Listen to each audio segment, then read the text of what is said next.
Business and technical English lesson 25 general reports.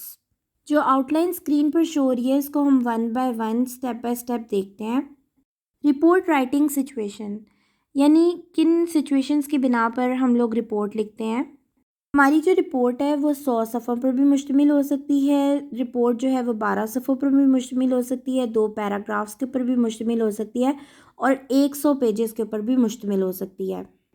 हमें ये पता होना चाहिए कि हमारी सिचुएशन क्या है, हमारा प्रोजेक्ट क्या है और उसके अकॉर्डिंग हमारी रिपोर्ट की लेंथ जो है वो हम चूज़ करते हैं। The length of the report can be from only 2 paragraphs to 200 pages. यानी जो रिपोर्ट की लेंथ है वो 2 पैराग्राफ से लेके 200 सफ़ों तक हो सकती है। नेक्स्ट है कि पढ़ने वाले लोग जो हैं वो हमारी रिपोर्ट के अंदर दी गई इन्फॉर्मेशन को किस तरह से इस्तेमाल कर सकते हैं।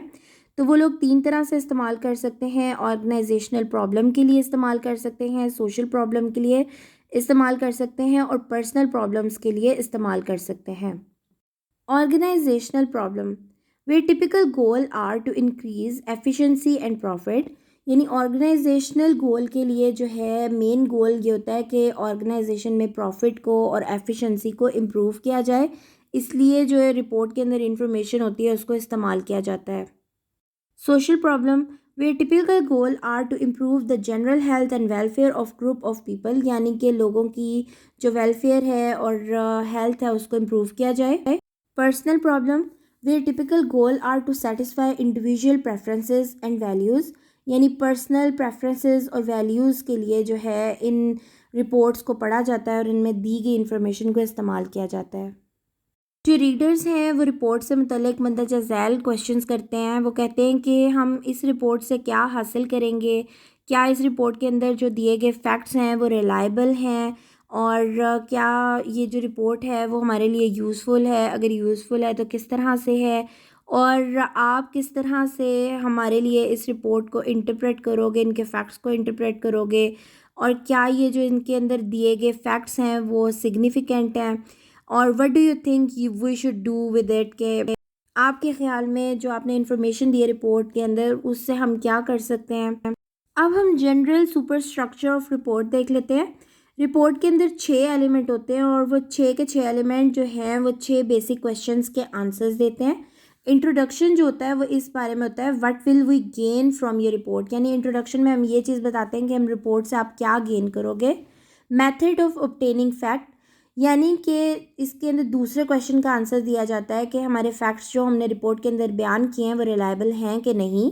रिपोर्ट के थर्ड पॉइंट जिसमें फैक्ट्स बयान किए जाते हैं उसके अंदर ये बताया जाता है कि what do you know that is useful to us. के आपके ख्याल में जो रिपोर्ट के अंदर आपने फैक्ट्स बताए हैं वो किस तरह से जो है हमारे लिए यूज़फुल हो सकते हैं। उसके बाद जो डी पॉइंट है वो डिस्कशन का होता है जिसमें इस क्वेश्चन का आंसर दिया जाता है कि how do you interpret those facts from our point of view. कि आप हमारे पॉइंट ऑफ व्यू से इन फैक्ट को किस तरह से इंटरप्रेट कर रहे हो। इसके बाद कंक्लूजन आ जाती है जिसमें बताया जाता है कि ये फैक्ट्स जो हैं वो सिग्निफिकेंट हैं कि नहीं है। लास्ट स्टेप जो होता है वो रिकमेंडेशन का होता है जिसमें 6 क्वेश्चन का आंसर दिया जाता है कि आपके ख्याल में हम इस इंफॉर्मेशन का क्या करेंगे और what do you think we should do. कि आपके ख्याल में हमें क्या करना चाहिए। अब हम इन 6 के 6 एलिमेंट्स को देख लेते हैं, साथ में इन 6 क्वेश्चंस को देख लेते हैं। इंट्रोडक्शन के अंदर क्या होता है कि हम अपने रीडर्स को आंसर करते हैं उनके क्वेश्चंस का। कि उनका क्वेश्चन था what will we gain by reading your report. कि हमारी रिपोर्ट पढ़ने से उनको क्या हासिल होगा। In longer reports, your explanation of relevance of your report to your readers may take many pages, in which you tell things such as what is the problem that your report will help to solve, what activities you perform towards solving that problem, how your audience can apply your information in their own efforts towards solving the problems। जो longer report होती हैं उनके अंदर हम बहुत सारे pages के अंदर जो हमारे रीडर्स हैं उनके क्वेश्चन का आंसर देते हैं कि किस प्रॉब्लम से मुतल्लिक हमने रिपोर्ट बनाई है और ये रिपोर्ट जो है वो किस तरह से जो हमारी इन्फॉर्मेशन है वो इस प्रॉब्लम को सॉल्व करेगी। इस प्रॉब्लम को सॉल्व करने के लिए हमने कौन कौन सी एक्टिविटीज़ यूज़ की हैं और किस तरह से जो आप लोग हैं हमारी जो सर्च किए गए फैक्ट्स हैं, हमारी इन्फॉर्मेशन है, उनको इस्तेमाल कर सकते हैं और अपनी ज़िंदगी में अप्लाई कर सकते हैं और प्रॉब्लम सॉल्व कर सकते हैं। फिर आता है मेथड ऑफ ऑब्टेनिंग फैक्ट के फैक्ट्स को हासिल करने का तरीकाकार क्या था। How they can gain additional information on the same subject, कि सेम सब्जेक्ट के बारे में मज़ीद इन्फॉर्मेशन कैसे हासिल की जा सकती है। If you obtained your information through reading, अगर आपने अपनी इन्फॉर्मेशन जो है वो किसी रीडिंग के थ्रू दी है, you direct your readers to those sources, तो आप अपनी रीडिंग के बारे में, उन रिसोर्सेज के बारे में अपने रीडर्स को भी बता दोगे ताकि वो मज़ीद उसके बारे में जानना चाहते हैं तो वो उन रिसोर्सेज को खोल के वहाँ से इन्फॉर्मेशन हासिल कर लें। If you obtained your information through your experiment, survey, or other special technique, your amount of your method may help others design similar projects. और अगर आपने जो इन्फॉर्मेशन हासिल की है वो किसी एक्सपेरिमेंट के थ्रू की है, सर्वे के थ्रू किया है, किसी ख़ास टेक्निक के थ्रू की है, तो वो मेथड जो है वो दूसरों के लिए हेल्पफुल होगा कि जब वो अपने लिए कोई सिमिलर प्रोजेक्ट कर रहे होंगे उस वक़्त उस मेथड को वो यूज़ कर सकते हैं और उससे मदद ले सकते हैं। नेक्स्ट आ जाते हैं फैक्ट्स होते हैं इंडिविजुअल पीसेस ऑफ इंफॉर्मेशन जो कि हमारे कंक्लूजन और रिकमेंडेशन को सपोर्ट करती हैं। If you report for example Aisha's is based upon interview, your facts are the things that people told you. मिसाल के तौर पर अगर जो आयशा की रिपोर्ट है वो बेस करती है इंटरव्यू के ऊपर, तो फैक्ट्स जो हैं वो लोगों के बताई हुई चीज़ें होंगी जो लोगों ने इंटरव्यू के दरमियान बताई थी।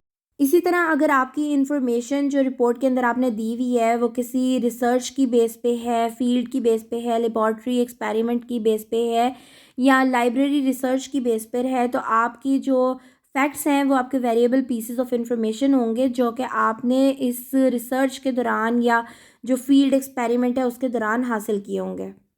फिर आ जाता है discussion. Taken alone facts mean nothing, कि अगर हम लोग खाली फैक्ट्स की बात करें तो उनका कोई भी मकसद नहीं है। There is an essential element of every report, तो इसलिए रिपोर्ट के लिए एक एसेंशियल एलिमेंट ये है कि रिपोर्ट के अंदर हम लोग डिस्कशन करें। Your interpret your facts in a way that is significant in your readers, आप अपने फैक्ट्स को इस तरह से जो है वो इंटरप्रेट करो कि वो आपके जो रीडर्स हैं, पढ़ने वाले लोग हैं, उनके लिए फ़ायदा मंद हो। Your readers count on you not only to select facts that are relevant to them, but also to discuss those facts in a way that is meaningful to them. जो आपकी रिपोर्ट पढ़ने वाले लोग हैं वो ना सिर्फ आपके फैक्ट्स को देखते हैं बल्कि जो आपने उसके अंदर मीनिंगफुल डिस्कशन की होती है उसको भी देखते हैं और उसको भी रीड करते हैं और वो भी उनके लिए बहुत ज़्यादा फ़ायदा मंद होती है। इसके बाद आ जाता है कंक्लूजन। जिस तरह से हम लोग इंटरप्रिटेशन करते हैं उसी तरह से कंक्लूजन यानी एक जनरल स्टेटमेंट देना फैक्ट की बेस पे वो बहुत ज़्यादा इंपॉर्टेंट होती है। However conclusion don't simply focus on interpreting the facts but also answering the reader's question. So यहाँ पे ये बात याद रखनी है कि जो कंक्लूजन है सिर्फ फैक्ट्स ही नहीं बता रहा होगा बल्कि इसमें रीडर के जो क्वेश्चंस होंगे उनके आंसर्स भी दे जा रहे होंगे कि किस तरह से जो हमारी रिपोर्ट है वो और हमारी जो इन्फॉर्मेशन है हमारे फैक्ट्स की बेस पे जो हम लोगों ने इन्फॉर्मेशन हासिल की है वो रीडर्स के लिए फ़ायदा मंद है। कंक्लूजन के बाद जो नेक्स्ट स्टेप है वो रिकमेंडेशन है। जैसे कि कंक्लूजन जो है वो फैक्ट्स के ऊपर बेस करता है, ऐसे ही रिकमेंडेशन जो है वो कंक्लूजन के ऊपर बेस करती है। आप अपनी रिपोर्ट के अंदर अपनी जो रिकमेंडेशन है वो किसी सिंगल पेज के ऊपर भी देख सकते हो, बहुत सारे पेजेस के ऊपर भी देख सकते हो और एक सिंगल सेंटेंस की सूरत में भी दे सकते हो। इसके बाद नेक्स्ट स्टेप आता है a note about summaries. Many longer report share another feature, बहुत सारी रिपोर्ट्स ऐसी हैं जो कि एक और फीचर को शेयर करती हैं। They are proceeded by a separate summary of report overall, वो क्या करती हैं कि उनके अंदर जो है एक सेपरेट समरी दी जा रही होती है रिपोर्ट के बारे में और इन समरीज़ को हम एग्जीक्यूटिव समरीज़ कहते हैं क्योंकि बेसिकली ये समरीज़ जो होती हैं इसके अंदर डिसीजन मेकर को जो है वो एड्रेस किया जाता है, यानी वो लोग जो डिसीजंस लेते हैं उन लोगों को मुखातिब किया जाता है।